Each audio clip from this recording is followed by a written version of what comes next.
Salut à tous et salut à toutes les amis, c'est Visi Gaming. Aujourd'hui on va se retrouver sur Everythings. C'est un comics indépendant sorti chez 404 Comics. Donc on va parler forcément du scénario, de ce que j'ai apprécié, les dessins, de l'édition, parce que j'aime bien parler des éditions, et les points positifs et négatifs de ce récit que j'ai trouvé. À la fin de cette vidéo, je vous demande de participer à ma future review, à mes futures lectures. Si vous voulez que je vous fasse plus une review ou une autre, parce que j'ai toujours du mal à choisir mes lectures, j'aime bien acheter, mais par moments j'ai du mal à choisir ce que je vais lire. Donc au moins ça peut être cool avec une petite participation de votre part, de savoir ce que je peux faire en review la prochaine fois. On se retrouve tout de suite après le générique.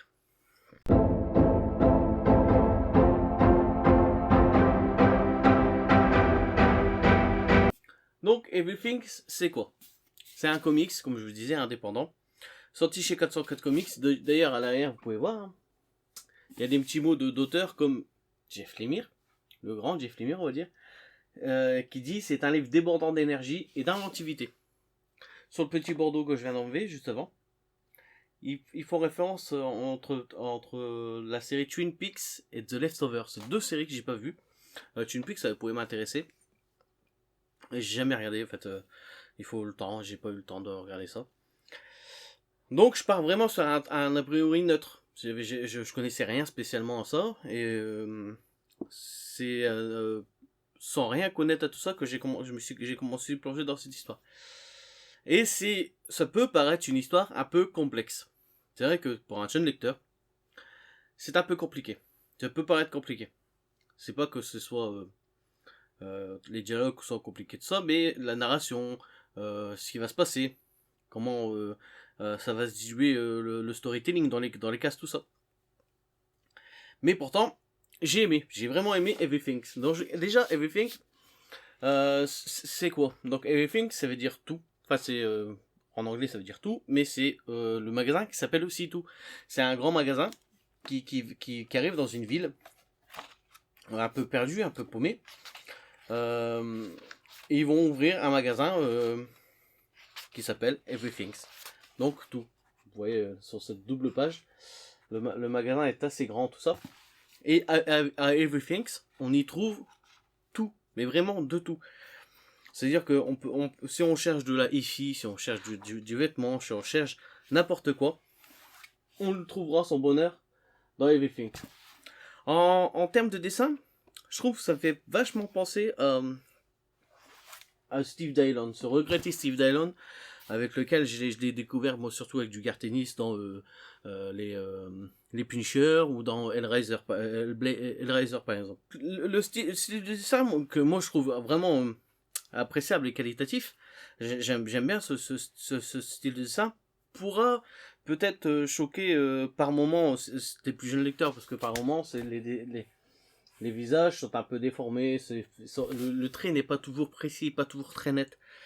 Mais c'est vraiment agréable à regarder quand même. Franchement, j'ai vraiment trouvé ça très très joli. C'est surtout la couleur dans ce comics qui pète dans tous les sens. Hein. Par moment, on va voir des aplats de couleurs comme dès le début. En fait, c'est toutes les couleurs qui vont péter, tout ça. Et je trouve que c'est vraiment très intéressant. Il y avait un autre comics de chez 404 que j'ai pas lu, qui s'appelait Automnal. Il y a beaucoup de personnes qui disaient ça aussi sur Automnal. Dans Everything, dans ce magasin, on pourra vraiment tout trouver. Comme je disais, de la hi-fi à du vêtement, tout ça. Mais est-ce que vraiment on pourra vraiment tout trouver? C'est-à-dire qu'à force d'y aller, de dépenser énormément son argent, c'est aussi pour trouver un peu de bonheur. Est-ce qu'on peut acheter du bonheur? Est-ce ça nous rend heureux, justement, cette situation? Ça va parler un peu de ça dans ce comics. En fait, ça va surtout parler de la façon dont on a à dépenser notre argent dans les choses qui peuvent paraître un peu futiles. Moi, je dépense énormément d'argent dans mes BD, dans mes jeux vidéo, tout ça. C'est aux yeux des gens qui peuvent m'entourer, ça peut être futile. Pour moi, c'est pas vital. Ça me procure beaucoup de plaisir. Et ben maintenant, ça va me procurer un peu moins de plaisir, parce que c'est vrai que en lisant Everything, tu te poses des questions sur ta consommation, tu peux te poser des questions sur ta façon d'acheter des choses, tout ça. Moi je vois, j'entasse. Je sais très bien que tout ce que je vais entasser, je le lirai pas forcément. Et je fais ça peut-être pour trouver quelque chose qui me manque, mais c'est aussi parce que j'aime bien ça en fait. Et ça va parler un peu de ça dans Everything. Mais ça va pas parler de ça, il va se passer des trucs un peu bizarres.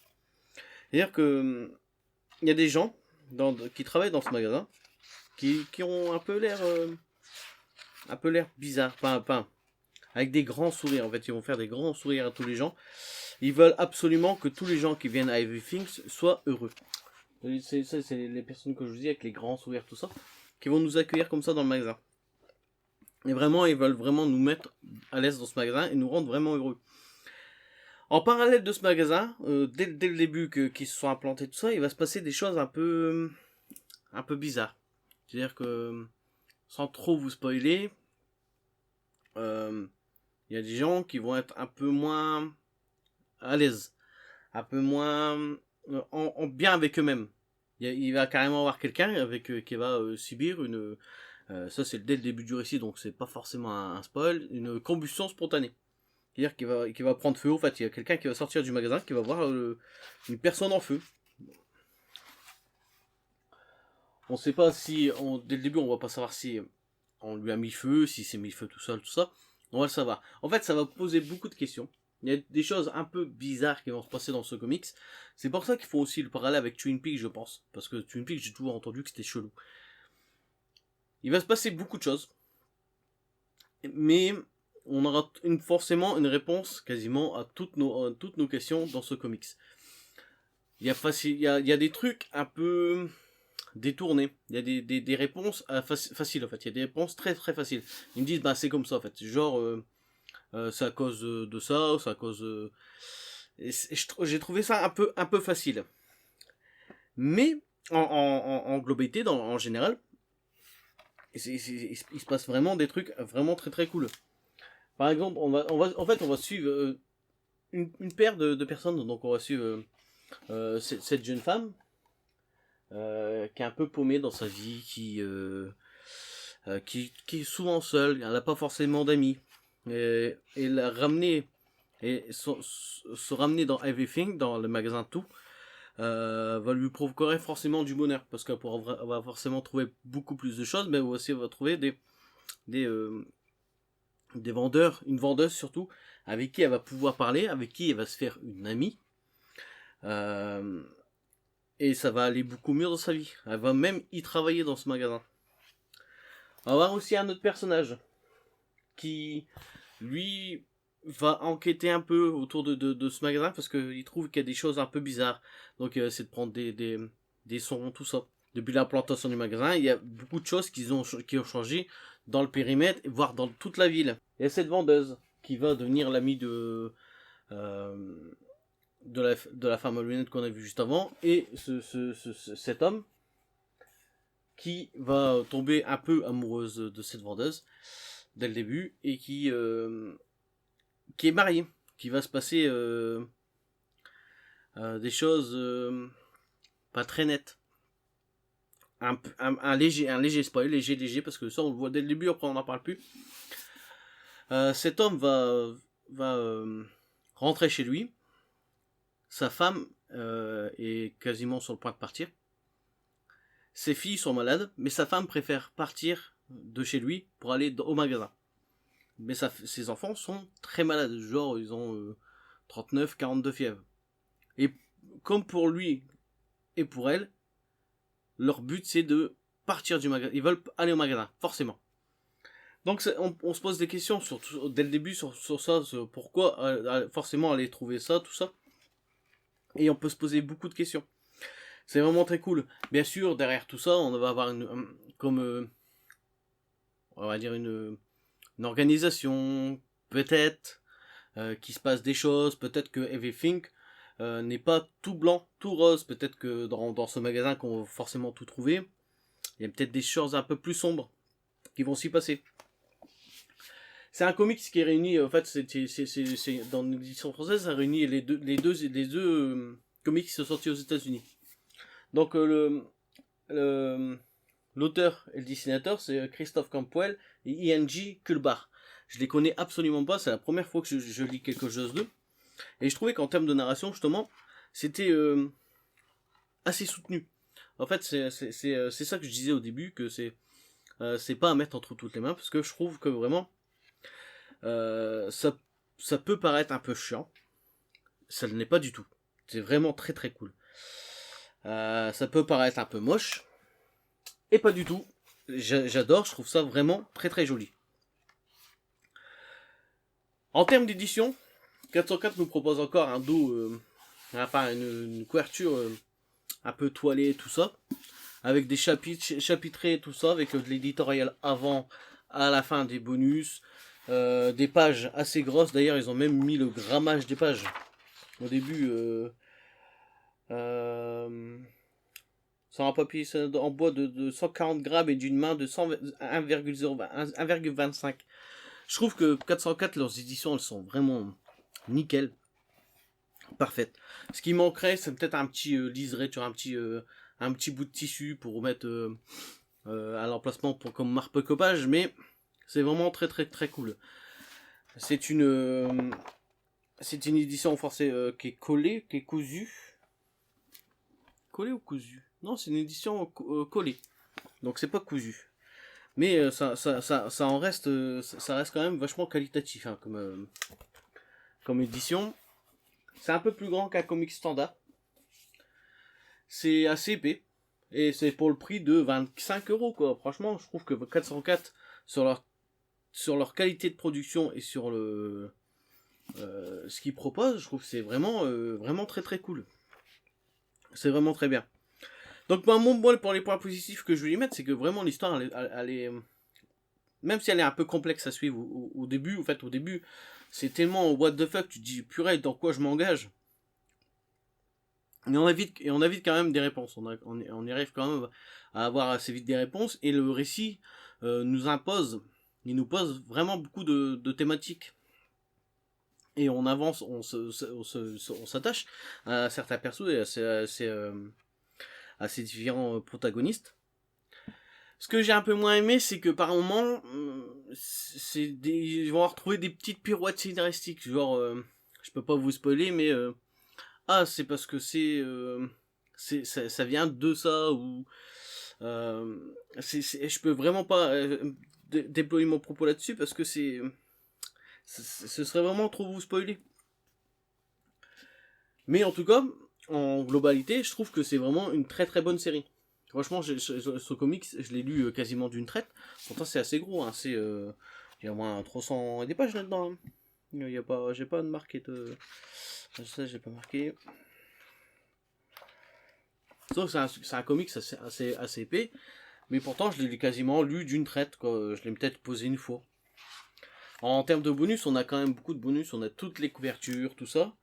En petit format, tout ça. Et à la fin, on a aussi un gros texte sur 3 ou 4 pages. La postface par Aurélien Lemont. Je vois pas trop c'est qui.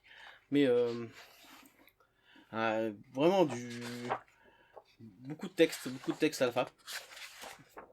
Donc comme je vous disais, hein, c'est vraiment un comics qui va poser beaucoup de thématiques et qui va nous faire aussi réfléchir sur notre propre consommation.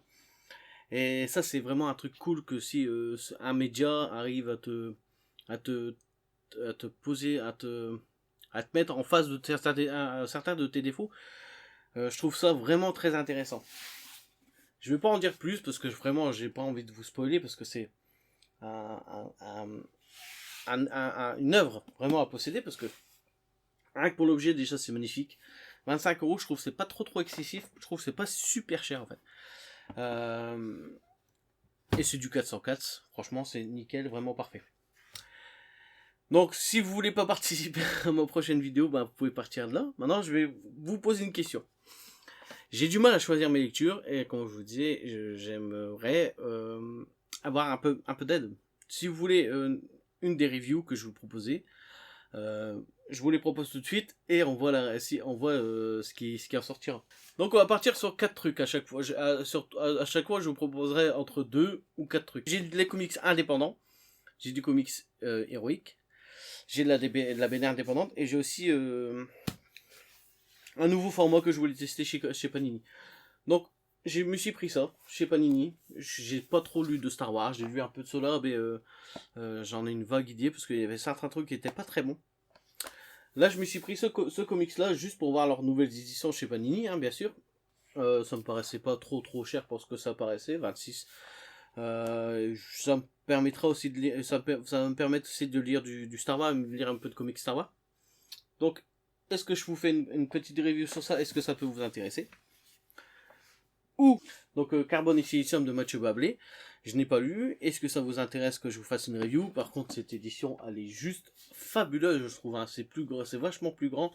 C'est encore plus grand qu'un Everything.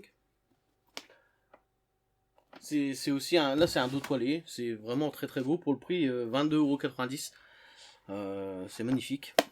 Donc, ça, c'est de la post-apo, normalement, si je me trompe pas. Que je n'ai pas lu chez 619, le label 619. Donc, ça, c'est de la BD franco-belge. Est-ce qu'on partirait pas sur du Batman Imposteur? C'est vrai que depuis mon anniversaire, je l'ai pas encore lu. J'ai vu le film, j'ai apprécié le film, j'ai bien aimé le film. Donc ça m'intéresse vraiment de le lire. Et en plus, c'est du Andrea Sorrentino au dessin. Et vous savez que j'adore Andrea Sorrentino et son découpage de pages. Où est-ce que je me finirai pas Sweet Tooth pour vous en faire une review. Mais j'aimerais bien peut-être me relire le tome 1 et le tome 2. J'ai vu qu'il y a un tome 4, mais je sais pas si ça suit vraiment ce truc-là, si c'est la même personne ou pas. Mais j'ai vraiment envie de me lire Sweet Tooth, que j'ai adoré le tome 1, j'ai bien aimé le tome 2. Finir ça, savoir si y a le tome 4 ou pas, et peut-être me relire les deux premiers tomes. Donc dans les commentaires, dites-moi si vraiment ça peut vous intéresser. Je vous laisse ici, je vous dis à très bientôt, et surtout amusez-vous bien sur toutes vos lectures en cours.